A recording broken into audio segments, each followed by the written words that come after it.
Hello friends, आप सभी का स्वागत है हमारे यूट्यूब चैनल थिंक आईएएस पर। देखिए दोस्त, आज हम शुरू करने वाले हैं विज्ञान कक्षा 9 अध्याय 1 हमारे आसपास का पदार्थ। ये जो सीरीज है ये केवल आपके वन दरोगा के लिए नहीं है, ये जो 9वीं 10वीं के जो छात्र हैं उनके लिए भी है।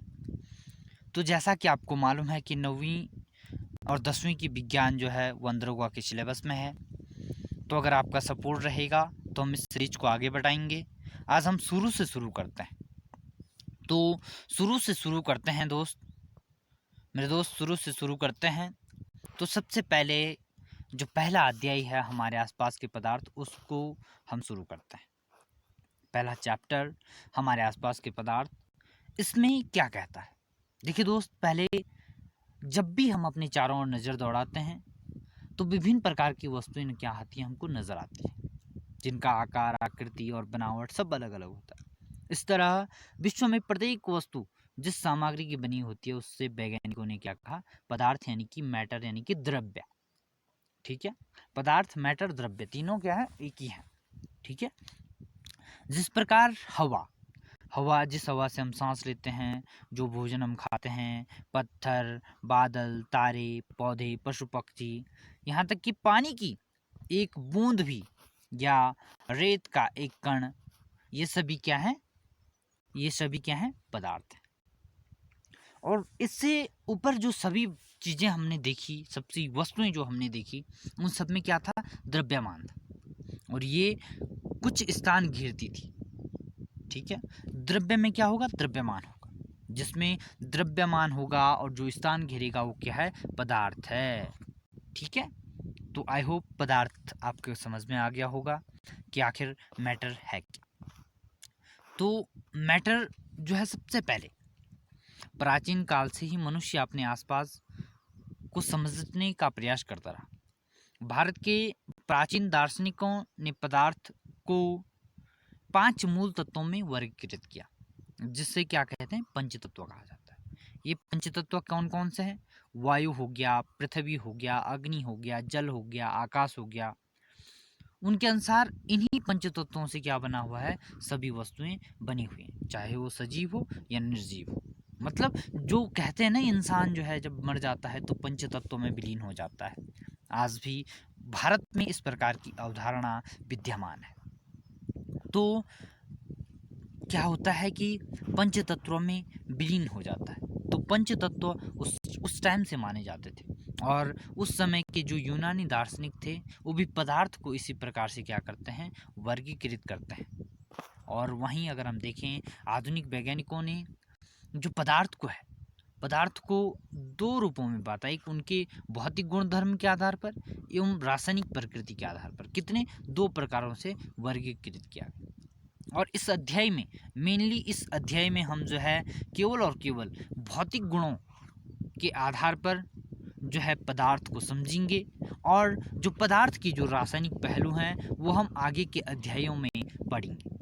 ठीक है दोस्तों, तो जैसा कि आपको विदित होगा कि आगे के अध्यायों में हम इस प्रकार से इसको समझने की कोशिश करेंगे। अब इसमें जो है पदार्थ का भौतिक स्वरूप हम समझने की कोशिश करते हैं। तो यहाँ पर एक हेडिंग है, पदार्थ कणों से मिलकर बना होता है। अब हम समझने की कोशिश करते हैं कि आखिर पदार्थ बना किससे होता है। ये तो हम समझ गए कि पदार्थ होता क्या है, लेकिन हमें ये समझना है कि पदार्थ किससे मिलकर बना होता है। तो बहुत समय तक पदार्थ की प्रकृति के बारे में 2 विचारधाराएं प्रचलित थी। एक विचारधारा का यह मानना था कि पदार्थ लकड़ी के टुकड़े की तरह क्या है, सतत है। एक विचारधारा का मानना था कि जो पदार्थ है वो किसकी तरह है, लकड़ी के टुकड़े की तरह सतत है। परंतु अन्य विचारधारा का मानना था कि पदार्थ रेत के कणों की तरह, रेत जिस प्रकार के रेत के कण होते हैं उस प्रकार उनसे मिलकर पदार्थ बनता है। अब एक क्रियाकलाप के माध्यम से अपनी बात को सिद्ध करते हैं कि आखिर पदार्थ बना किससे है, कणों से मिलकर बना है या फिर लकड़ी की तरह सतत है। तो देखिए दोस्त, आज हम जो ये क्रियाकलाप है यहाँ पर समझने की कोशिश करते हैं। एक 100 ml का एक बीकर लें। इस बीकर को जल से आधा भरकर जल के स्तर पर निशान लगा दें। यहाँ पर जो क्रियाकलाप होगा वो हमको प्रैक्टिकली तो हम कर नहीं सकते हैं, लेकिन कल्पनाओं में हम ज़रूर कर सकते हैं, क्योंकि कहते हैं जो कल्पनाओं में हो सकता है वो रियल में भी हो सकता है। क्योंकि आप जानते होंगे ताजमहल सबसे पहले कहाँ बना था? ताजमहल सबसे पहले आगरा में नहीं बना था। ताजमहल सबसे पहले उस जो कारीगर था, जो उस मिस्त्री था, ताजमहल का निर्माण करने वाला था, सबसे पहले ताजमहल उसकी बुद्धि में बना, उसकी सोच में बना, उसके दिमाग में बना। तो कल्पनाओं में बहुत बड़ी शक्ति होती है, कल्पनाओं में बहुत बड़ी ताकत होती है। तो इस प्रकार से हम कल्पना करके इन जो क्रियाकलाप हैं, जो प्रैक्टिकल हैं, उनको हम कर सकते हैं।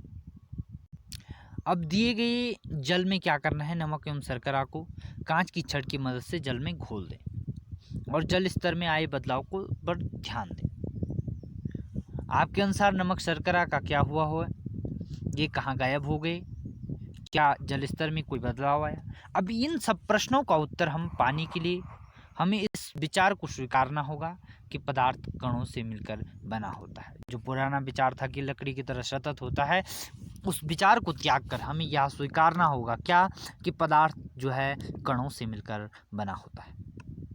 उपरोक्त क्रियाकलाप में चम्मच में रखी गई नमक शर्करा अब पूरे पानी में घुल गई है, जैसा कि इस फिगर में दिखाया गया है। अब आपको फिगर दिखाते हैं और फिगर के माध्यम से आपको समझाने की कोशिश करते हैं। फिगर क्या है? देखो, पहले जल लिया, ठीक है, एक बीकर में जल लिया, फिर जल में क्या? नमक घोला। नमक, ये है नमक, ठीक है, नमक घोला और नमक को घोलने के बाद जल और नमक का क्या हमें घोल प्राप्त हो। तो जब हम नमक को घोलते हैं तो नमक के कण जल के कणों के बीच रिक्त स्थान में समावेशित हो जाते हैं। जो नमक के कण हैं वो क्या होते हैं? रिक्त स्थानों में समावेशित हो सकते हैं। यहाँ पर एक मोस्ट इंपोर्टेंट पॉइंट स्टार लगाकर यहाँ पर लिखा गया है। यहाँ पर जो है एक मोस्ट इंपोर्टेंट पॉइंट स्टार लगाकर दिखाया गया है। ये यहाँ पर आप देख सकते हैं। यहाँ पर तो अंतर्राष्ट्रीय मात्रक पद्धति के अनुसार आयतन का जो मापक है वो क्या है? घन मीटर, मीटर क्यूब, घन मीटर, ठीक है। आयतन मापने के जो कुछ साधारण मात्रक हैं, जैसे 1 litre is equal to 1000 ml millilitre, ठीक है, 1 m is equal to 130 centimetre cube ए। तो इस प्रकार से जो है हम आयतन को माप सकते हैं। और पदार्थ के कण कितने छोटे होते हैं ये हम समझने की कोशिश करते हैं। इसके लिए भी एक प्रैक्टिकल है, एक प्रैक्टिकल हम करते हैं, क्रियाकलाप हम करते हैं। तो देखिए दोस्त, हमारे पास प्रैक्टिकल करने के लिए सामग्री नहीं है और हम जो है ऑनलाइन माध्यम से यूट्यूब के ज़रिए आपको पढ़ाने की कोशिश कर रहे हैं।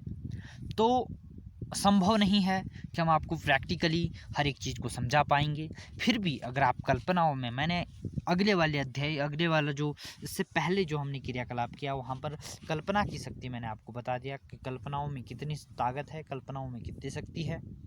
तो यही चीज़ हम समझने की कोशिश करते हैं कि पोटेशियम परमैंगनेट के 2-3 क्रिस्टल को 100 ml जल में क्या करते हैं? घोल लेते हैं।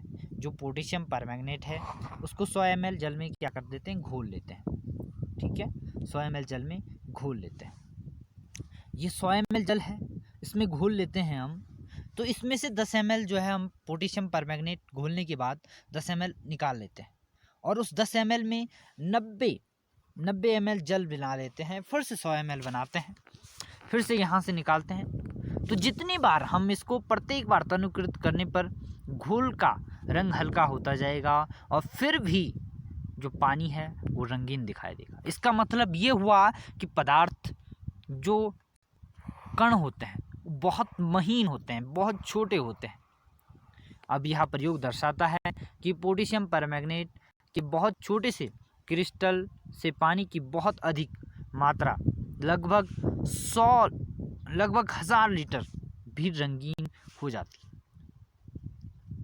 इससे हम निष्कर्ष निकाल सकते हैं कि पोटेशियम परमैंगनेट के केवल एक क्रिस्टल में कई सूक्ष्म कण हैं और ये कण छोटे छोटे कणों में विभाजित होते रहते हैं अंततः एक स्थिति में ये कण और छोटे भागों में विभाजित नहीं किए जा सकते हैं। एक स्थिति ऐसी आएगी कि जब हम इनको और छोटा नहीं कर सकेंगे। यही प्रयोग हम पोटेशियम परमैंगनेट की जगह 2 ml डेटॉल लेकर भी कर सकते हैं। जो प्रयोग, और हम कितना भी तनुकृत करेंगे पानी को, और डेटॉल की महक आपको आएगी आएगी। ये जो है, ये फैक्ट है, ये जो है साइंस कहती है कि पदार्थ क्या है, जो कण होते हैं वो बहुत छोटे होते हैं। यहाँ पर अलग से यहाँ पर एक 2 लाइनें दे रखी हैं। पदार्थ के जो कण होते हैं वो बहुत छोटे होते हैं, इतने छोटे कि हम कल्पना भी नहीं कर सकते हैं। अब आप सोच सकते हैं कि हमारी कल्पनाओं से भी छोटे होते हैं पदार्थ के कण। अब पदार्थ के कणों के कुछ अभिलाक्षणिक गुण हम पदार्थ के कणों के समझते हैं। पदार्थ के कणों के बीच क्या होता है, रिक्त स्थान होता है। मेन हेडिंग समझने की कोशिश करिए। अगर आपने मेन हेडिंग पढ़ ली तो नीचे दिया गया आपको सब कुछ लगभग समझ में आ जाता है। क्रियाकलाप 1.1 और 1.2 हमने किया अभी। तो नमक, शर्करा, डेटॉल, पोटेशियम परमैंगनेट के कण समान रूप से पानी में वितरित हो गए हैं।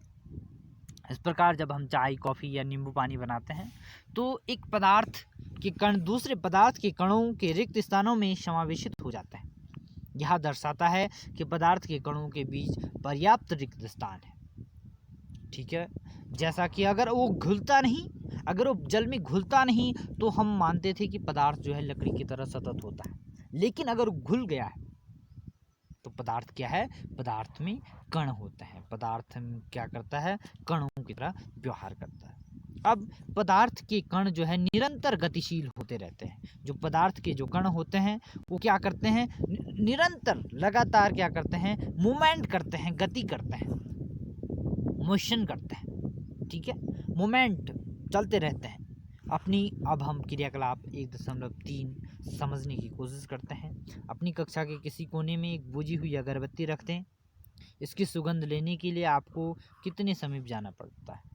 अगर अगरबत्ती जला दें तो क्या होता है, क्या दूर से इसकी सुगंध आपको मिलती है?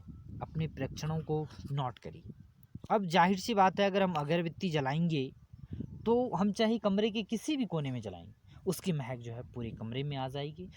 मतलब वही चीज़ जो हम जल के साथ कर रहे थे, वही चीज़ हम यहाँ पर गैस के साथ कर रहे हैं। जो पोटेशियम परमैंगनेट हम जल में घोल रहे थे, सेम वही क्रियाकलाप हम यहाँ पर कर रहे हैं। लेकिन ये क्रियाकलाप और उस क्रियाकलाप में केवल इतना अंतर है, इसको हम गैसों के साथ कर रहे हैं और उसको हम इसमें कर रहे हैं।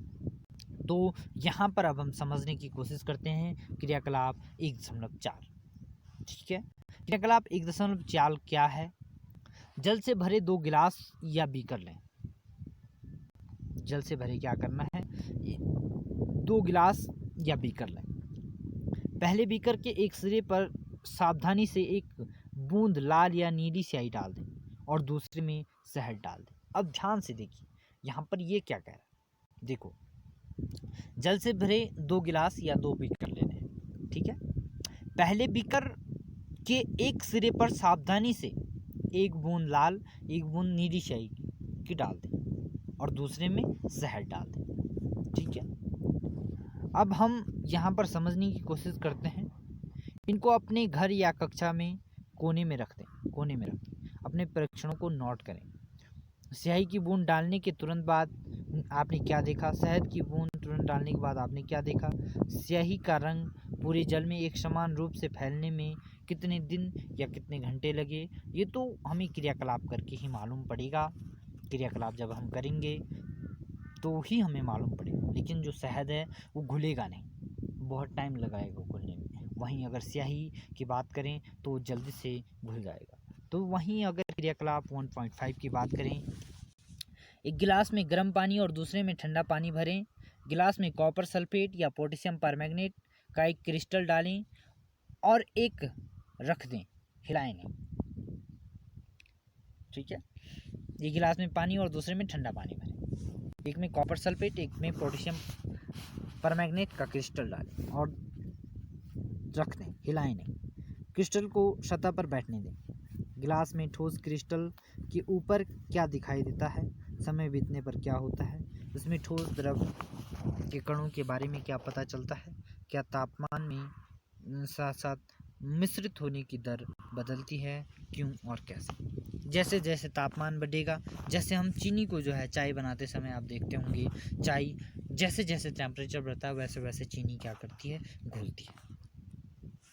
तो इससे पहले हमने जितने भी क्रियाकलाप देखे उनसे हमें क्या निष्कर्ष निकाल सकते हैं, और निष्कर्षों की अगर हम बात करें तो सबसे पहले हम ये निष्कर्ष निकालते हैं कि पदार्थ के कण क्या करते हैं, निरंतर गतिशील होते हैं, अर्थात उनमें क्या होती है, गतिज ऊर्जा होती है। जो पदार्थ के जो कण होते हैं उनमें क्या होती है, गतिज ऊर्जा होती है। तापमान बढ़ने से कणों की गति तीव्र या तेज हो जाती है, इसलिए हम कह सकते हैं कि तापमान बढ़ने से कणों की गतिज ऊर्जा बढ़ जाती है। यही कारण है कि जब हम चाय बनाते हैं तो गरम गरम चाय जल्दी से जो है उसमें चीनी घुल जाती है, और यही एक रीजन है। ठीक है, उपयुक्त तीनों क्रियाकलापों में हमने देखा कि पदार्थ के कण अपने आप ही एक दूसरे के साथ अंतः मिश्रित हो जाते हैं। ऐसा कणों के रिक्त स्थानों में समावेशन के कारण होता है। दो विभिन्न पदार्थों के कणों का स्वतः मिलना ही विसरण कहलाता है। यहाँ पर एक नई परिभाषा हमें मिल गई, इस नई परिभाषा को ध्यान से देखिए। दो विभिन्न पदार्थों के कणों का स्वतः मिलना क्या कहलाता है, विसरण कहलाता है। हमें यहाँ पता चलता है कि गर्म करने पर विसरण तेज हो जाता है। ऐसा क्यों होता है? क्योंकि जो पदार्थ के कण होते हैं, पदार्थ का जो रिक्त स्थान होता है वो बढ़ जाता है। यही कारण है कि वो उस समय जो है जल्दी से घुल जाता है। तो पदार्थ के कण एक दूसरे को आकर्षित करते हैं।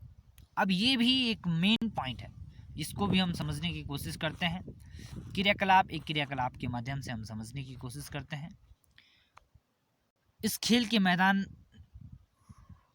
में एक मैदान में खेलें, इस खेल को एक मैदान में खेलें। आइए बताएं, नए ढंग से 4 समूह बनाकर मानव श्रृंखला बनाएं। पहला समूह बिहू नर्तकी की तरह एक दूसरे के पीछे से कसकर पकड़ लें। दूसरा समूह एक दूसरे के हाथ पकड़कर मानव श्रृंखला बना ले। जिस प्रकार से इन्होंने जो है मानव श्रृंखला बना रखी है उसी प्रकार से जो है मानव श्रृंखला बनाएं। और तीसरा जो है समूह केवल उंगली के सिरे से छूकर एक श्रृंखला बना ले। अब चौथा समूह उपरोक्त वर्णित तीनों मानव श्रृंखलाओं को तोड़कर छोटे छोटे समूह में बांटने का प्रयास करें। किस समूह को तोड़ना आसान था और किस क्यों? यदि हम प्रत्येक विद्यार्थी को पदार्थ का एक कण माने तो किस समूह में कणों के दूसरे से सबसे अधिक बल से पकड़े रखा होगा? जाहिर सी बात है, जिसमें जो है हाथ पकड़े हुए होंगे उसमें जो है सबसे ज़्यादा बल लगा होगा। तो सेम दैट, इसी प्रकार से पदार्थ भी चिपके हुए होते हैं। ठीक है, तो हम समझने की कोशिश करते हैं क्रियाकलाप 1.7 क्या कहता है। ये क्रियाकलाप कहता है कि एक लोहे की कील और एक चौक का टुकड़ा और एक रबड़ बैंड है, ठीक है, इन पर हथौड़ा मारकर काट दें या खींचकर ml भंगुर करने का प्रयास करें। इन तीनों में प्रत्येक में से किसके कण अधिक बल से एक दूसरे से जुड़े हैं? अब हम समझने की कोशिश करें। देखो, जाहिर सी बात है कि अगर हम लोहे की कील और एक चौक का टुकड़ा, एक रबड़ बैंड है, तो कील जो है सबसे मजबूती से, और रबड़ उसके बाद, और चौक का टुकड़ा जो है जल्दी से क्या हो जाएगा, भंगुर हो जाएगा। और जल को नल खोलकर जल की धारा को अपनी उंगली से काटने का प्रयास करें। क्या जल की धारा कटती है? तो नहीं कटेगी। जल की धारा न कटने का क्या कारण हो सकते हैं? तो इन सब को उपयुक्त यही कारण है कि जो पदार्थ होता है उसके बीच रिक्त स्थान होता है। जाहिर सी बात है, ये हमने इससे पहले के क्रियाकलापों में समझने की कोशिश की है। उपयुक्त तीनों क्रियाकलाप हमें क्या समझ जाते हैं कि पदार्थों के कणों के बीच एक बल कार्य करता है। यह बल कणों के साथ एक साथ रहता है। इस आकर्षण बल को क्या कहते हैं? सामर्थ्य प्रत्येक पदार्थ में अलग अलग होता है। ठीक है, अब हम प्रश्नों के सेशन की बात करें, प्रश्नों पर जाएं। तो निम्नलिखित में से कौन सा पदार्थ है? देखो पदार्थ क्या क्या है। कुर्सी पदार्थ है, वायु पदार्थ है, स्नेहक, गंध, घृणा। घृणा जो है एक प्रकार की पदार्थ नहीं है। बादाम पदार्थ है, विचार पदार्थ नहीं। शीत शीत भी पदार्थ नहीं। शीतल पेय पदार्थ है। इत्र की सुगंध, इत्र पदार्थ है लेकिन इत्र की सुगंध जो है पदार्थ नहीं है। ठीक है, तो इस प्रकार से हम कर सकते हैं। निम्नलिखित परीक्षणों को बताएं। गर्मा गर्म खाने की गंध कई मीटर दूर तक जाती है, लेकिन ठंडे जल की महक लेने के लिए आपको उसके पास जाना पड़ता है। देखिए ये प्रश्न कई बार आता है, क्या है कि गर्म में क्या होते हैं, गर्म जब पदार्थ को गर्म करते हैं तो उसके कणों के बीच की क्या होती है, दूरी बढ़ जाती है। यही कारण है कि जो गर्म जल की महक, गर्म जो खाने की महक है वो ज़्यादा दूर तक जाती है, और ठंडे खाने की महक को लेने के लिए आपको ठंडे पानी के पास जाना पड़ता है। वहीं स्विमिंग पूल में गोताखोर पानी को काट पाता है, इससे पदार्थ के कौन से गुण का परीक्षण होता है। देखो जो स्विमिंग पूल में गोताखोर जो पानी को काट पाता है, इससे पदार्थ के इस गुण का पता चलता है कि पदार्थ क्या होता है, एक बंद, एक आपस में क्या होता है, जुड़ा हुआ होता है। पदार्थ के कणों की क्या विशेषताएं होती हैं। पदार्थ के कण जो है कई सारी विशेषताएं होती हैं, जैसे पदार्थ के कण एक दूसरे को आकर्षित करते हैं। जैसे पदार्थ के कण एक दूसरे को क्या करते हैं, आकर्षित करते हैं, अट्रैक्ट करते हैं। और दूसरा क्या है, हो सकता है पदार्थ के कण एक दूसरे को आकर्षित करते हैं, ये तो हो गया। और दूसरा पदार्थ जो है, सभी पदार्थ क्या होते हैं, कणों से मिलकर बने होते हैं। ठीक है, और कणों में क्या होती है, एक बंधन ऊर्जा काम करती है, जो उनको बॉन्ड बना के जो है उनको बांधे रखती है। अब हम पदार्थ की अवस्था, ये इस चैप्टर में अब हम मेन पॉइंट पर पहुंचे हैं, पदार्थ की अवस्था। मेनली जो है पदार्थ की अवस्था के बारे में जब भी हम बातें करते हैं, और बचपन से हम पढ़ते आए हैं कि हम पदार्थ को केवल 3 रूपों में पाते हैं, ठोस, द्रव और गैस। सॉलिड, लिक्विड और गैस, ठोस, द्रव और गैस। पदार्थ की ये अवस्थाएं उनके कणों की विभिन्न विशेषताओं के आकार के कारण होती है, जो उनके कणों की विभिन्न विशेषताएं हैं उनके कारण होती है। अब हम पदार्थों की तीनों अवस्थाओं के गुणों को विस्तार से अध्ययन करेंगे। ठोस अवस्था के बारे में हम समझने की कोशिश करते हैं। ये उदाहरण जो यहाँ पर दे रखा है, उत्तर उदाहरण ठोस के हैं। ठोस की जो है उदाहरण है, हम देख सकते हैं कि इन सभी का एक निश्चित आकार, स्पर्श सीमाएं एवं स्थिर आयतन यानी नगण्य संपीड़ितता होती है। संपीड़ितता का मतलब होता है कि पदार्थ को हम दबा नहीं सकते हैं। जो ठोस जो है, सॉलिड जो है, उसको हम दबा नहीं सकते। हम कितनी भी कोशिश करें हम उसको दबा नहीं सकते हैं। बाह्य बल लगाने पर ठोस अपने आकार को बनाए रखते हैं। बल लगाने पर ठोस टूट सकते हैं, लेकिन इनका आकार बदलता नहीं है। ये दृढ़ होते हैं, दृढ़ मतलब कठोर होते हैं। निम्नलिखित पर विचार कीजिए। अब हम इन पर हम विचार कर सकते हैं। जैसे रबर बैंड को क्या माना जाए, क्या खींचकर इसका आकार बदला जा सकता है, क्या ये ठोस है? तो जो रबर बैंड होता है वो एक प्रकार का क्या है, सॉलिड है। ठीक है, लेकिन इतना नहीं है, कम सॉलिड है। ठीक है, विभिन्न प्रकार के बर्तनों में रखने पर चीनी और नमक उन्हीं बर्तनों का आकार ले लेते हैं, क्या ये ठोस हैं? और चीनी और नमक क्या है, जाहिर सी बात है ठोस हैं। जब इनको मिला दिया जाता है, घोल में मिला दिया जाता है, तो ये ठोस से क्या होते हैं, लिक्विड में बदल जाते हैं। स्पंज क्या है, क्या यह ठोस है, लेकिन फिर भी इनका संपीड़न संभव है, क्यों? देखो जो स्पंज होता है, स्पंज आप समझ रहे होंगे, स्पंज जो है सॉलिड है, लेकिन इनको क्या कर सकते हैं, हम दबा सकते हैं। तो क्या ये कम ठोस है? ये सभी ठोस ही हैं, क्योंकि ये सभी जो भी हमने इससे पहले चर्चा की, ये सब क्या है, ठोस है। क्योंकि बाह्य बल लगाए जाने पर रबर बैंड का आकार बदलता है और बल हटाने पर यह पुनः अपने मूल आकार में आ जाता है। अत्यधिक बल लगाने पर यह क्या हो जाता है, टूट जाता है।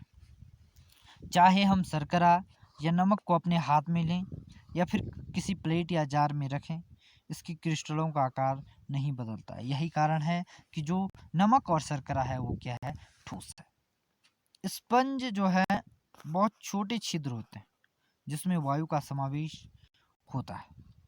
जब हम इसे दबाते हैं तो ये वायु बाहर निकलती है, जिससे क्या होता है, इनका संपीड़न क्या होता है, संभव होता है। तो आई थिंक ठोस अवस्था आपके समझ में आ गई होगी। तो अब हम समझने की कोशिश करते हैं द्रव अवस्था। द्रव अवस्था एक क्रियाकलाप यहाँ पर दिया गया है। द्रव अवस्था में उस क्रियाकलाप को छोड़कर हम सीधे आगे बढ़ते हैं, क्योंकि क्रियाकलापों में जो है समय ज़्यादा लग रहा है और ज़्यादा बड़ी वीडियो हो रही है। तो हम समझने की कोशिश करते हैं। परीक्षणों से हम पाते हैं कि द्रव का आकार नहीं लेकिन आयतन निश्चित होता है। द्रव का जो आकार तो निश्चित नहीं है लेकिन आयतन निश्चित होता है। इसे जिस बर्तन में रखते हैं वो उसी का आकार ले लेता है। द्रवों में बहाव होता है, इनका आकार बदलता रहता है, इसलिए ये दृढ़ नहीं लेकिन तरल होता है। जो द्रव होते हैं वो क्या होते हैं, लिक्विड फॉर्म में होते हैं। क्रियाकलाप 1.4 1.5 के संदर्भ में हमने देखा कि ठोस और द्रव में विसरण द्रवों में संभव है। जो विसरण की जो स्थिति है वो किस में है, द्रवों में है। विसरण हमने इससे पहले पढ़ा, इससे पहले हमने विसरण पर चर्चा की। तो ये गैसें विशेषतः ऑक्सीजन एवं कार्बन डाइऑक्साइड जलीय जंतुओं एवं पौधों के लिए अनिवार्य होती है। शायद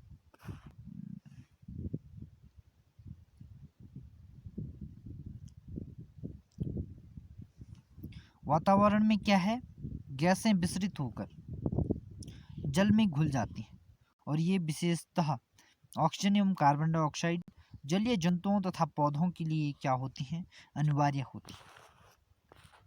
सभी जीवधारी अपने जीवन निर्वाह के लिए श्वास लेते हैं, सत्य बात है। हम ऑक्सीजन लेते हैं, पेड़ पौधे कार्बन डाइऑक्साइड लेते हैं। तो जलीय जंतु जल में घुली ऑक्सीजन के कारण श्वास लेते हैं। इस तरह से हम निष्कर्ष पर पहुंचते हैं कि द्रव एवं ठोस, द्रव और गैस तीनों का मिश्रण संभव है। जो द्रव में है उसमें ठोस भी आ सकता है और द्रव में गैस भी आ सकता है। ठोस की अपेक्षा द्रवों में विसरण की दर अधिक होती है।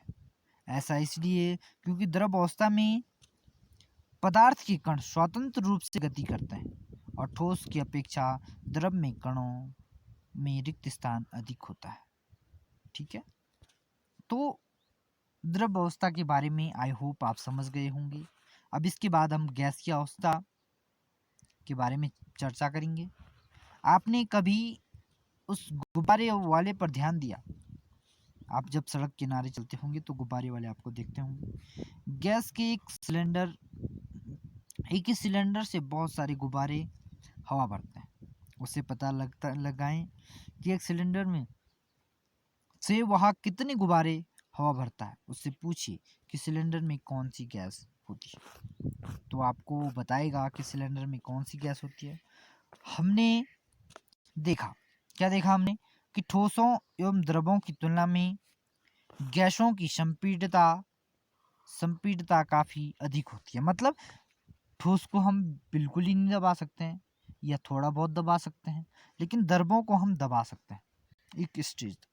वहीं गैसों की अगर बात करें तो गैसों को हम काफ़ी हद तक दबा सकते हैं। जैसे जो घरों में जो खाना बनाने के लिए उपयोग की जाने वाली जो द्रवीकृत पेट्रोलियम गैस जो है एलपीजी, और या अस्पतालों में दिए जाने वाले ऑक्सीजन सिलेंडर में संपीड़ित गैस होती है। आजकल वाहनों में ईंधन के रूप में संपीड़ित प्राकृतिक गैस सीएनजी का उपयोग होता है। ठीक है, संपीड़ित प्राकृतिक गैस ये आ सकता है आपके पास एलपीजी और सीएनजी। इनकी फुल फॉर्म आ सकती है, तो मोस्ट इम्पोर्टेंट इनको ध्यान रखना है। संपीड़ितता काफ़ी अधिक होने पर, जब संपीड़ितता काफ़ी अधिक होने के कारण गैस के अत्यधिक आयतन को एक कम आयतन वाले सिलेंडर में संपीड़ित किया जा सकता है एवं आसानी से एक स्थान से दूसरे स्थान तक भेजा जा सकता है। तो ये रही गैसों की बात। जब क्या करते हैं, हमारी नाक तक पहुंचने वाली गंध बिना रसोई में प्रवेश किए ही हम जान सकते हैं कि क्या पकाया जा रहा है। दूर से ही हमको पता चल जाता है कि आज कौन सी चीज़ पक रही है, किस भोजन में आज क्या बन रहा है, कुछ स्वादिष्ट है, दाल किस चीज़ की है, तड़का क्या लग रहा है, तो इस चीज़ का हमें क्या हो सकता है, पता चल जाता है। तो ये गंध हम तक कैसे पहुंचती है, ये भी तो एक प्रश्न है कि आखिर ये ना हम रसोई में गए, हम तो बाहर बैठे हुए। अब जब कभी चावल जल जाता है तो हमें पता चल जाता है कि चावल जल चुका है, क्योंकि गंध से हमें पता चल जाता है। ये नाक जो है हमें भगवान ने इसलिए दे रखी है, रसोई से फैलकर हम तक पहुंच जाती है, और गंध के कण और दूर जा सकते हैं, और पकी हुई गर्म खाने की महक हमारे पास तक कुछ ही क्षणों में पहुंच जाती है। इसकी तुलना में ठोस और द्रवों के विसरण से करें तो कणों की तेज गति और अत्यधिक रिक्त स्थानों के कारण गैसों का अन्य गैसों में विसरण जो है तीव्रता से होता है। यही कारण है वो तो गैस फॉर्म में हो गया, तो गंध जो है गैस फॉर्म में है तो हम तक जल्दी से पहुंच पाती है। अब यहाँ पर इस फिगर के माध्यम से हम समझने की कोशिश करते हैं। देखिए ये ठोस है, और ठोस के जो कण हैं वो इस प्रकार से पास पास है, तो इनके कणों में गति भी बहुत कम होगी और रिक्त स्थान भी बहुत कम होगा, तो जाहिर सी बात है इनको हम संपीड़ित नहीं कर सकते।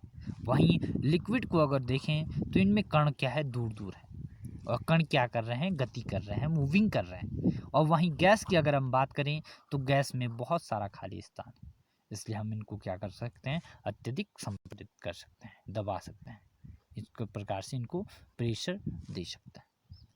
तो आई होप आपकी समझ में आ रहा होगा, आप ध्यान दे रहे होंगे। तो गैसीय अवस्था में कणों की गति अनियमित, गैसीय अवस्था में क्या होती है, जो कणों की गति होती है वो अनियमित और अत्यधिक तीव्र होती है। गैस मतलब एक स्पेस में नहीं घूमेंगी, अनियंत्रित और अनियमित है। गैस का जहाँ मन करेगा वहाँ जाएगी। गैस क्या है, मतलब जैसे बोलते हैं ना, गैस जो है एक प्रकार से ऐसी है कि कहीं भी पहुँच जाएगी। ठीक है, तो गैस के लिए स्पेसिफिक कोई चीज़ नहीं चाहिए। इस अनियमित गति के कारण ये कण आपस में एवं बर्तन की दीवारों से टकराते हैं। बर्तन की दीवारों पर गैस के कण प्रति इकाई क्षेत्र पर लगने वाले बल के कारण गैस का दबाव बनता है। इस प्रकार से हम क्या है, गैस को दबा सकते हैं। अब यहाँ पर कुछ प्रश्न है। किसी तत्व के द्रव्यमान प्रति इकाई आयतन को घनत्व कहते हैं। घनत्व इक्वल टू क्या होता है, द्रव्यमान बटा आयतन। बढ़ते हुए घनत्व के क्रम में निम्नलिखित को सुव्यवस्थित करें। जैसे जैसे डेंसिटी बढ़ती है तो हम समझने की कोशिश करते हैं। देखिए सबसे ज़्यादा जो डेंसिटी होगी वो किसकी होगी, लोहे की।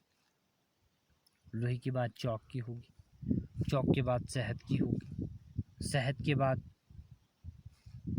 जल की होगी, जल के बाद रुई की होगी, रुई के बाद चिमनी के धुएं की होगी, और अंत में क्या होगी, वायु की होगी।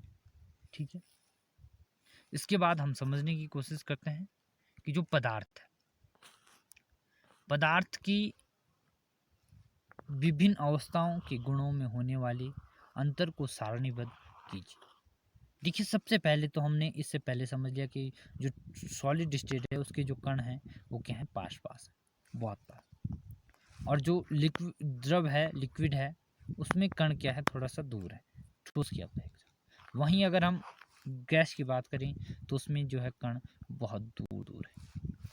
ठीक है, ये सिंपल सा अंतर आपके समझ में आ गया होगा। अब हम इन पर टिप्पणी लिख सकते हैं। दृढ़ता, संपीड़ितता, तरलता, बर्तन में गैस का भरना, आकार, गतिज ऊर्जा एवं घनत्व, इन सब पर हमने चर्चा कर ली है। थोड़ा कोशिश आप भी करिए तो आसानी से चीज़ें और आसान होती जाएंगी। अब हम कारण बताइए। गैस पूरी तरह उस बर्तन को भर देती है जिसमें उसे रख देते हैं।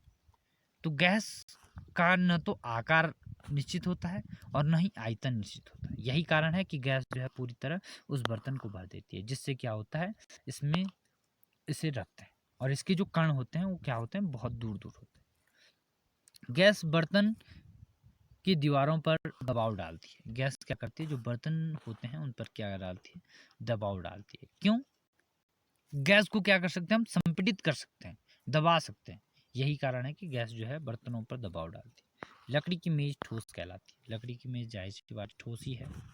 हवा से हम आसानी से अपना हाथ चला सकते हैं, क्योंकि लकड़ी की मेज में जो कण होते हैं वो क्या होते हैं, पास पास होते हैं। हवा में हम आसानी से अपना हाथ चला सकते हैं, लेकिन एक ठोस लकड़ी के टुकड़े में हाथ चलाने के लिए हमें कराटे में दक्ष होना पड़ेगा, कराटे सीखने पड़ेंगे, जुडो कराटे। तो हवा में आसानी से हम अपना हाथ हिला सकते हैं। कारण क्या है कि गैस के कण बहुत दूर दूर हैं और वहीं ठोस में कण बहुत पास पास हैं। तो अगर हमको वही चीज़ कराटे सीख कर जो है हम इस चीज़ को कर सकते हैं, सॉलिड स्टेट को हम समझ सकते हैं। अब हम समझते हैं, सामान्यतया ठोस पदार्थों की अपेक्षा द्रवों का घनत्व कम होता है। जो ठोस पदार्थ हैं उनकी अपेक्षा जो द्रवों का, लिक्विड का जो घनत्व होता है, डेंसिटी होता है, वो कम होता है। लेकिन आपने बर्फ़ के टुकड़े को जल में तैरते हुए देखा होगा, पता लगाइए ऐसा क्यों होता है। ऐसा इसलिए होता है कि जो बर्फ़ का घनत्व है वो जल के घनत्व से क्या होता है, कम होता है। यही कारण है कि बर्फ़ क्या करता है, जल में। अब हम समझने की कोशिश करते हैं, क्या पदार्थ अपनी अवस्था को बदल सकता है? क्या पदार्थ एक अवस्था से दूसरी अवस्था में परिवर्तित हो सकता है? तो जाहिर सी बात है, हो सकता है। अब हम समझने की कोशिश करते हैं कि पदार्थ क्या हो सकता है। तो अपने प्रेक्षणों से हम जानते हैं कि जल पदार्थ की 3 अवस्थाओं में रह सकता है। ठोस में जैसे बर्फ, द्रव में जैसे जल और गैस में जैसे जल वाष्प। तो जल क्या है, तीनों अवस्थाओं में रह सकता है। ठोस में भी रह सकता है, द्रव में भी रह सकता है और गैस में भी रह सकता है। अवस्था बदलने के दौरान पदार्थ के अंदर क्या होता है? अवस्था परिवर्तन के साथ पदार्थ के कणों पर क्या प्रभाव पड़ता है? क्या हम इन प्रश्नों का उत्तर नहीं खोजना चाहिए? तो जरूर हमें इस प्रश्नों का उत्तर खोजना चाहिए और हम पूछ सकते हैं। और तापमान परिवर्तन का क्या प्रभाव होता है, इस चीज़ को हम समझने की कोशिश करेंगे कि आखिर टेम्परेचर बदलने पर पदार्थ पर क्या असर पड़ता है। तो जाहिर सी बात है, जैसे जैसे तापमान बढ़ेगा वैसे वैसे पदार्थ के जो कण होंगे उनमें दूरी बढ़ती जाएगी। ठीक है। ठोस के तापमान को बढ़ाने पर उसके कणों की गतिज ऊर्जा बढ़ जाती है और गतिज ऊर्जा में वृद्धि होने के कारण कण अधिक तेजी से कंपन करने लगते हैं।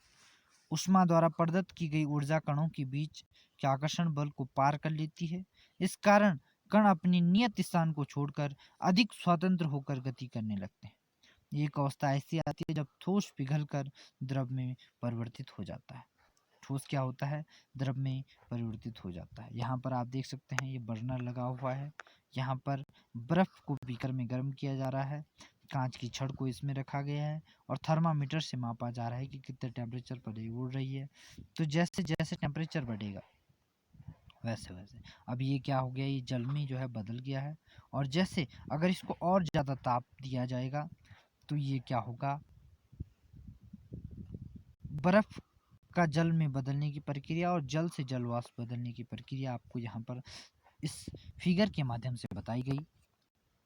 जिस तापमान पर ठोस पिघलकर द्रव बन जाता है उसे क्या कहते हैं, गलनांक। जिस तापमान पर ठोस पिघलकर द्रव बन जाता है उसे क्या कहते हैं, गलनांक कहते हैं। तो देखिए दोस्त, आज हम समझने की कोशिश करते हैं यहाँ पर किसी ठोस का गलनांक उसके कणों के बीच आकर्षण बल की सामर्थ्य को दर्शाता है, यानी कि उस पदार्थ के बीच में कितना आकर्षण बल है, उसी को हम क्या कहते हैं, ठोस का कहते हैं, ठोस का गलनांक कहते हैं। ठीक है। और बर्फ का जो गलनांक होता है वो 273.16 केल्विन होता है। यहाँ पर ये नोट करने वाली बात है, मोस्ट इम्पोर्टेंट बात है, आपसे पूछा जा सकता है परीक्षाओं में कि जो बर्फ का जो गलनांक है वो क्या है। 273 केल्विन, 273.16 केल्विन। गलने पर प्रक्रिया यानी ठोस से द्रव अवस्था में परिवर्तन संगलन भी कहते हैं। ठोस से द्रव अवस्था में परिवर्तन को क्या कहते हैं, संगलन भी कहते हैं। अब हम समझने की कोशिश करते हैं कि आखिर ये संगलन होता क्या है।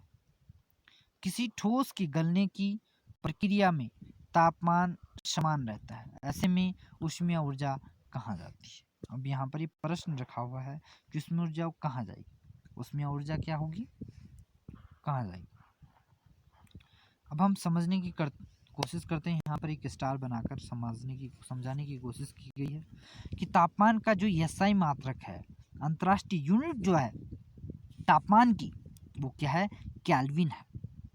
0 डिग्री सेल्सियस 273 केल्विन, 273.06 केल्विन होता है। सुविधा के लिए हम दशमलव का पूर्णांक बना देते हैं और 0 degree is equal to 273 kelvin ही मानते हैं। तापमान के केल्विन से सेल्सियस में बदलने के लिए दिए हुए तापमान को से 273 घटाना चाहिए और सेल्सियस में केल्विन के दिए हुए तापमान में 273 जोड़ देना चाहिए। अब आप यहाँ पर समझ गए होंगे कि अगर हमको तापमान को सेल्सियस में बदलना है तो उसमें से सेल्सियस में से 273 घटाना होगा, जितना दे रखा होगा उसमें से 273 घटाना होगा, और सेल्सियस से केल्विन में बदलना है तो 273 जोड़ देना है। यही प्रक्रिया है। और गलने के प्रयोग की प्रक्रिया के दौरान आपने ध्यान दिया होगा कि गलनांक पर पहुंचने के बाद जब तक संपूर्ण बर्फ पिघल नहीं जाती, तापमान नहीं बदलता। बीकर को ऊष्मा प्रदान करने के बावजूद भी ऐसा ही होता है। कणों की पारस्परिक आकर्षण बल को वशीभूत करके पदार्थ की अवस्था को बदलने में इस ऊष्मा का उपयोग होता है। तो जो ऊष्मा का जो उपयोग हो रहा है वो किस में हो रहा है, पदार्थ की अवस्था बदलने में। क्योंकि तापमान में बिना किसी तरह की वृद्धि दर्शाई इसमें ऊष्मीय ऊर्जा को बर्फ अवशोषित कर लेती है। यह माना जाता है कि हाँ, बीकर में ली गई सामग्री में छुपी रहती है, जिसे क्या कहते हैं, गुप्त ऊष्मा कहते हैं। जिसे क्या कहते हैं, गुप्त ऊष्मा। यानी कि जो ऊष्मा है वो क्या है, छुपी हुई है, उसको बोलेंगे गुप्त ऊष्मा। यहाँ गुप्त का अभिप्राय छुपी हुई से है, यहाँ गुप्त का अभिप्राय छुपी हुई से है। आपने देखा होगा जब कभी रोटी बनती है, फुली हुई रोटी, तो उसके अंदर क्या होती है, गुप्त ऊष्मा होती है, जिससे हमारा क्या हाथ क्या होता है, जल जाता है। वायुमंडलीय दाब पर एक ठोस को उसके गलनांक पर द्रव में बदलने के लिए जितनी ऊष्मीय ऊर्जा की आवश्यकता होती है उसे संगलन की प्रसुप्त ऊष्मा कहते हैं। अर्थात 0 डिग्री सेल्सियस प्लस 273 केल्विन पर जल के कणों की ऊर्जा उसी तापमान पर बर्फ के कणों की ऊर्जा से अधिक होती है। यानी कि जो जल के कणों की जो ऊर्जा होगी उसी तापमान पर बर्फ के कणों से अधिक होगी। अब हम समझने की कोशिश करते हैं, जब हम जल में क्या करते हैं, उसमें ऊर्जा देते हैं तो कण अधिक तेजी से गति करते हैं।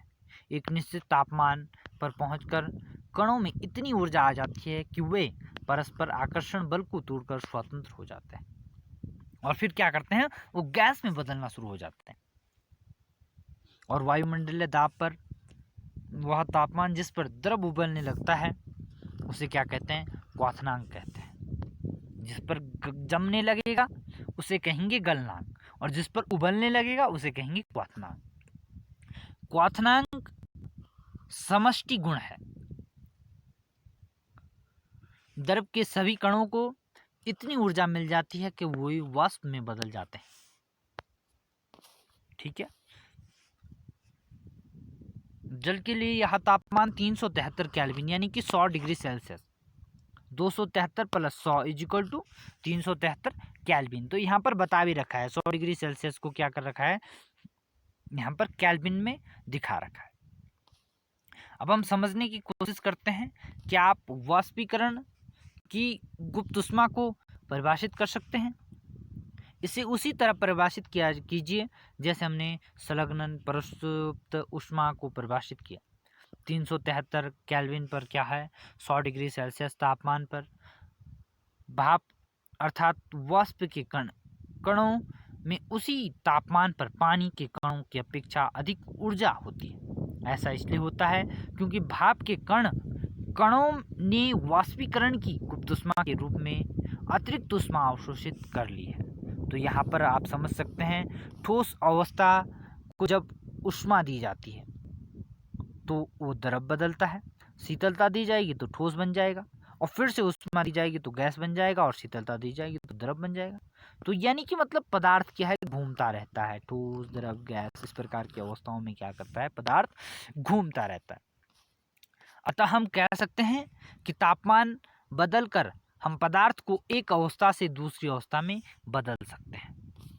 हमने सीखा, क्या सीखा हमने सीखा कि गर्म करने पर पदार्थ की अवस्था बदल जाती है, और गर्म होने पर ये ठोस से द्रव और द्रव से गैस बन जाते हैं। लेकिन कुछ ऐसे पदार्थ हैं जो द्रव अवस्था में परिवर्तित हुए बिना ठोस अवस्था से सीधे गैस और वापस ठोस में बदल जाते हैं। इनमें से जैसे हम कुछ उदाहरण समझ सकते हैं, कुछ चीज़ें होती हैं जो बिना ठोस अवस्था में परिवर्तित हुए सीधे गैस बन जाती है। जैसे क्या होता है, जैसे कपूर, वो क्या करता है, बिना द्रव अवस्था में परिवर्तित हुए बिना ठोस अवस्था से सीधे गैस अवस्था में और वापस ठोस अवस्था में बदलने को क्या कहते हैं, ऊर्ध्वपातन कहते हैं। तो ऊर्ध्वपातन किस किस में पाया जाता है, कपूर में पाया जाता है, कपूर हो गई, और दूसरा जो अमोनियम क्लोराइड में भी क्या पाया जाता है, ऊर्ध्वपातन की क्रिया पाई जाती है। ऊर्ध्वपातन क्या होता है, ऊर्ध्वपातन होता है कि द्रव का सीधे जो है गैस में परिवर्तन होना, जो है माफ कीजिएगा, ठोस का सीधे गैस में परिवर्तन होना ही क्या कहलाएगा, ऊर्ध्वपातन कहलाएगा। और दाब परिवर्तन का प्रभाव, अब हम इसको समझने का कोशिश करते हैं कि अगर हम दाब में परिवर्तन करेंगे तो क्या प्रभाव पड़ेगा।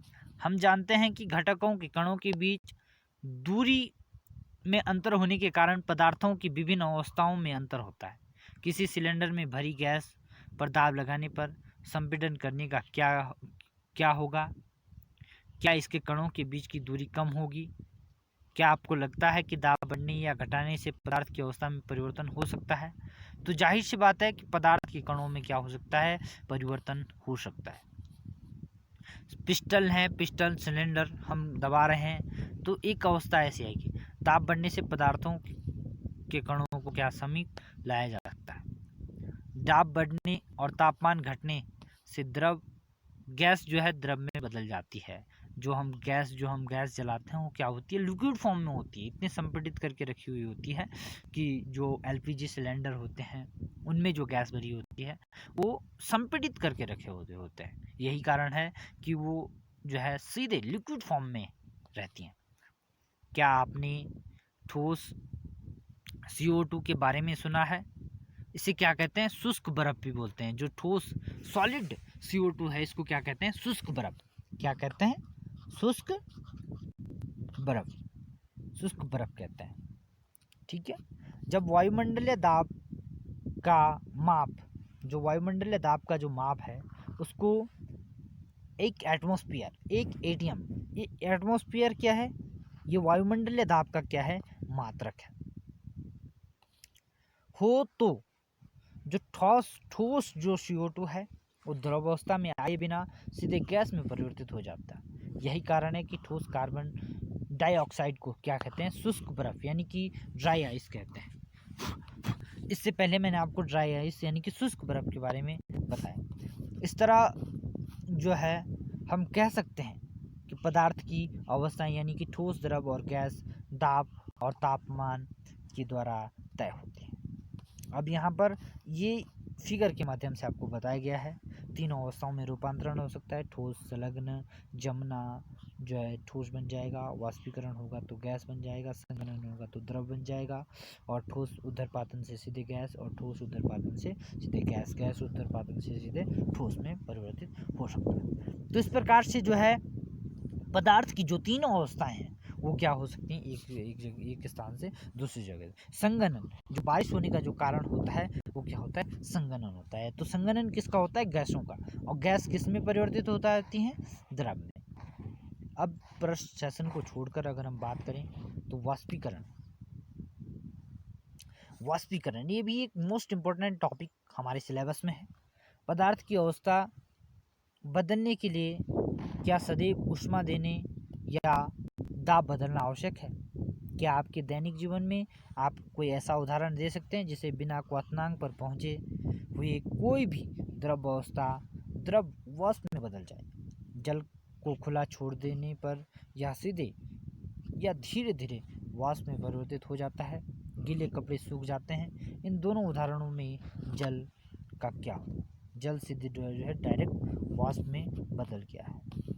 अब यहाँ पर एक मात्रक जो दिया गया है एटमॉस्फेयर, ATM, गैसीय दाब को मापने का मात्रक है। दाब का SI मात्रक क्या है, पास्कल है। एक ATM इज इक्वल टू होता है 1.01 इंटू 10⁵ पास्कल। एक वायुमंडल में वायु का दाब वायुमंडलीय दाब कहलाता है। समुद्र की सतह पर वायुमंडलीय दाब को एक एटमॉस्फेयर होता है और इसे सामान्य दाब भी कहा जाता है। तो इस प्रकार से दाब की मात्रक को आप समझ गए होंगे। दाब का जो SI मात्रक है वो क्या है, पास्कल है। ठीक है, हम जानते हैं कि पदार्थ के कण हमेशा गतिशील होते हैं और कभी रुकते नहीं हैं। एक निश्चित तापमान पर गैस, द्रव या ठोस के कणों में विभिन्न मात्रा में गतिज ऊर्जा होती है। द्रवों के सतह पर स्थित कणों के कुछ अंशों में इतनी गतिज ऊर्जा होती है कि वे दूसरे कणों के आकर्षण बल से मुक्त हो जाते हैं। क्वथनांक से कम तापमान पर द्रव के वाष्प में परिवर्तित होने की इस प्रक्रिया को क्या कहते हैं, वाष्पीकरण कहते हैं। क्या कहते हैं, जब क्या होता है, क्वथनांक से कम तापमान पर द्रव जो है वाष्प में परिवर्तित हो जाता है, तो इस प्रक्रिया को क्या कहते हैं, वाष्पीकरण कहते हैं। वाष्पीकरण को प्रभावित करने वाले कुछ कारकों के बारे में अगर हम चर्चा करें तो कौन कौन से वो कारक हो सकते हैं जो वाष्पीकरण को प्रभावित करते हैं। वाष्पीकरण के कारण शीतलता कैसे होती है, वाष्पीकरण के कारण क्या होती है, जो शीतलता होती है वो कैसे होती है। खुले में रखे हुए बर्तन या बर्तन में रखे हुए द्रव निरंतर वाष्पीकृत होता है। वाष्पीकरण के दौरान हुई ऊर्जा को पुनः प्राप्त करने के लिए द्रव के कण अपने आसपास से ऊर्जा अवशोषित कर लेते हैं। इस तरह आसपास से ऊर्जा के अवशोषित होने के कारण शीतलता हो जाती है। जब आप एसीटोन या नाखूनों की पॉलिश हटाने वाले द्रव को अपनी हथेली पर गिराते हैं तो क्या होता है, इसके कण आपकी हथेली या उसके आसपास से ऊर्जा प्राप्त कर लेते हैं और वाष्पीकृत हो जाते हैं, जिससे हथेली पर शीतलता क्या होती है, महसूस होती है। ये भी एक प्रकार का एक कारण है। तेज धूप वाले गर्म दिनों के बाद लोग अपनी छत या खुले स्थान में जल छिड़कते हैं, क्योंकि जल के वाष्पीकरण से की गुप्त ऊष्मा गर्म सतह को शीतल बनाती है। क्या आप वाष्पीकरण के कारण शीतल होने के और उदाहरण दे सकते हैं? एक उदाहरण, जैसे हम गर्मियों में क्या करते हैं, सूती कपड़े पहनने चाहिए ताकि हम जो है इस चीज़ को समझ सकें। शारीरिक प्रक्रिया के कारण गर्मियों में हम ज़्यादा पसीना आता है, जिससे हम शीतलता मिलती है। जैसा कि हम जानते हैं कि वाष्पीकरण के दौरान जैसा कि हम जानते हैं कि वाष्पीकरण के दौरान द्रव की सतह के कण हमारे शरीर या आसपास से ऊर्जा प्राप्त करके वाष्प में बदल जाते हैं। वाष्पीकरण की प्रसुप्त ऊष्मा के बराबर ऊष्मीय ऊर्जा हमारे शरीर से अवशोषित हो जाती है, जिससे शरीर शीतल हो जाता है। क्योंकि सूती कपड़ा में जल का अवशोषण अधिक होता है, इसलिए हमारा पसीना इसमें अवशोषित होकर वायुमंडल में आसानी से वाष्पीकृत हो जाता है। यही कारण है कि गर्मियों के दिनों में हमें सूती वस्त्र पहनने चाहिए। अब ये अभी तक हमने पदार्थ की केवल 3 अवस्थाओं के बारे में चर्चा की। अब यहाँ पर क्या हो गया, वैज्ञानिकों ने पदार्थ की 2 अन्य अवस्थाएं, 5 अवस्थाओं की चर्चा कर रहे हैं। अब ये 2 अवस्थाएं कौन कौन सी हैं? एक है बोस आइंस्टाइन कंडेंसेट और एक है ठोस, द्रव, गैस और प्लाज्मा। ठीक है, तो 2 अवस्थाएं बोस आइंस्टाइन कंडेंसिटी और प्लाज्मा, ये 2 अवस्थाएं क्या आई हैं यहाँ पर, नई आई। तो सबसे पहले हम प्लाज्मा को समझते हैं, आखिर प्लाज्मा है क्या। इस अवस्था में जो कण हैं वो अत्यधिक ऊर्जा वाले और अधिक उत्तेजित होते हैं। ये कण आयनीकृत गैस के रूप में होते हैं और जो फ्लोरोसेंट ट्यूब होती है, नियॉन बल्ब होता है, उसमें क्या होता है, प्लाज्मा होता है। नियॉन बल्ब के अंदर नियॉन गैस तथा फ्लोरेसेंट ट्यूब के अंदर हीलियम या कोई अन्य गैस होती है। विद्युत ऊर्जा प्रभावित होने पर यह गैस आयनीकृत यानी आवेशित हो जाती है। आवेशित होने से ट्यूब या बल्ब के अंदर एक चमकीला प्लाज्मा तैयार होता है। गैस के स्वभाव के अनुसार इस प्लाज्मा में एक विशेष रंग की चमक होती है। प्लाज्मा के कारण ही सूर्य और तारों में चमक होती है। उस तापमान के कारण ही तारों में प्लाज्मा बनता है। तो तारों और सूर्य में क्या होता है, चमक का जो मुख्य कारण होता है वो क्या होता है, प्लाज्मा होता है। तो प्लाज्मा एक आयनीकृत आवेशित गैस है। ठीक है, और ये पदार्थ की क्या है, 5वीं अवस्था है। और ये जो यहाँ पर है NS बॉश, ये भारत के वैज्ञानिक हैं और इनका जन्म 1894 और मृत्यु 1974 में हुई। इसके बाद बोस आइंस्टाइन कंडेंसेट सन 1920 में भारतीय वैज्ञानिक सत्येंद्र नाथ बोस ने पदार्थ की 5वीं अवस्था के लिए कुछ गणनाएं की थी। उन गणनाओं के आधार पर अल्बर्ट आइंस्टीन ने पदार्थ की एक नई अवस्था की भविष्यवाणी, जिसे क्या कहते हैं, बोस आइंस्टाइन कंडेंसेट यानी कि BEC कहा गया। सन 2001 में अमेरिका के एरिक ए कॉर्नेल तथा उल्फगैंग कैरटल तथा कार्ल वेमन को बोस आइंस्टाइन कंडेंसिटी की अवस्था प्राप्त करने के लिए भौतिकी में नोबेल पुरस्कार से सम्मानित किया गया। ठीक है, सामान्य वायु के घनत्व के 1,00,000वें भाग में जितनी कम घनत्व वाली गैस को बहुत ही कम तापमान पर ठंडा करने से BEC यानी कि बोस आइंस्टाइन कंडेंसिटी वाली गैस प्राप्त की जा सकती है, तैयार होता है।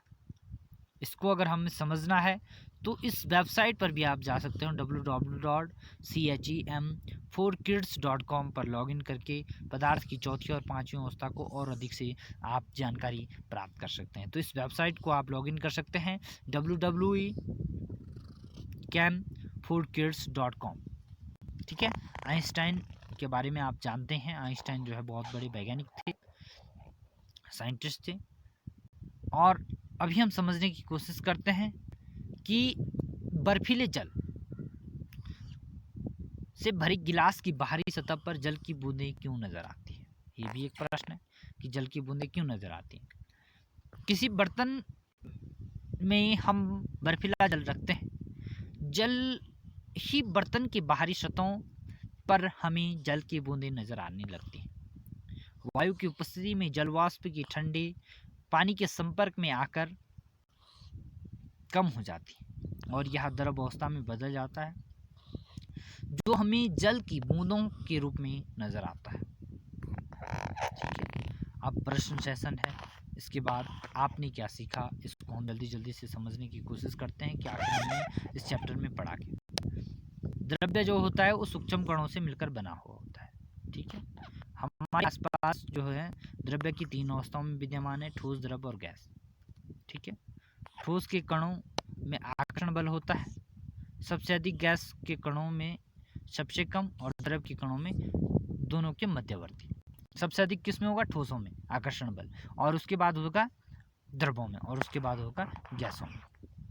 जो ठोस के कण होते हैं, ठोस के कणों में ठोसों में निहित करने वाले कणों के बीच में रिक्त स्थान और गतिज ऊर्जा न्यूनतम, गैसों में अधिकतम तथा द्रवों में क्या होगी? मध्यवर्ती होगा। ठोसों में गतिज ऊर्जा कम होगी, जो कणों की मध्य की जो गतिज ऊर्जा होगी वो कम होगी, न्यूनतम होगी, कम होगी, लेकिन गैसों में न्यूनतम होगी और द्रवों में उन दोनों के बीच में यानी कि मध्यवर्ती होगी।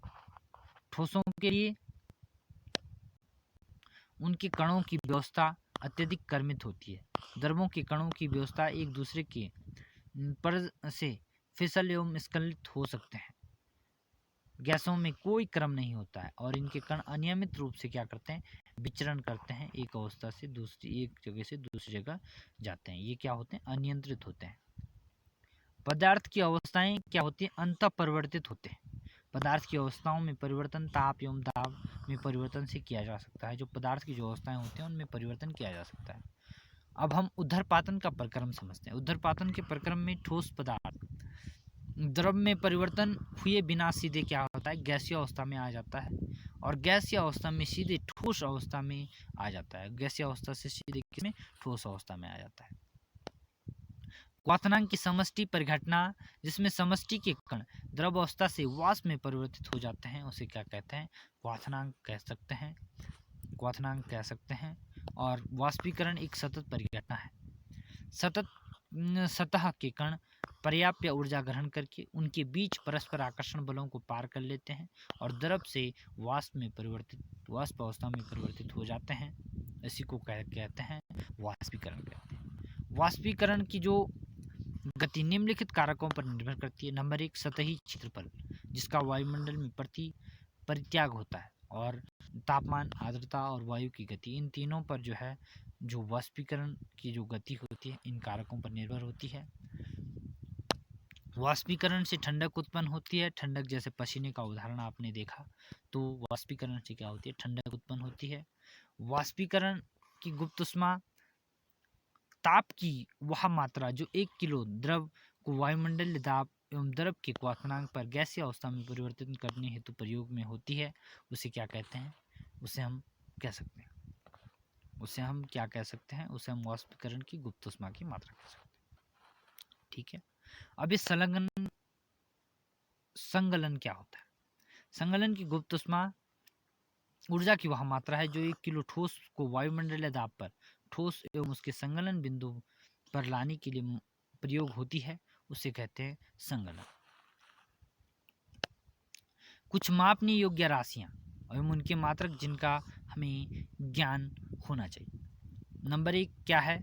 नंबर 1 जो है तापमान है।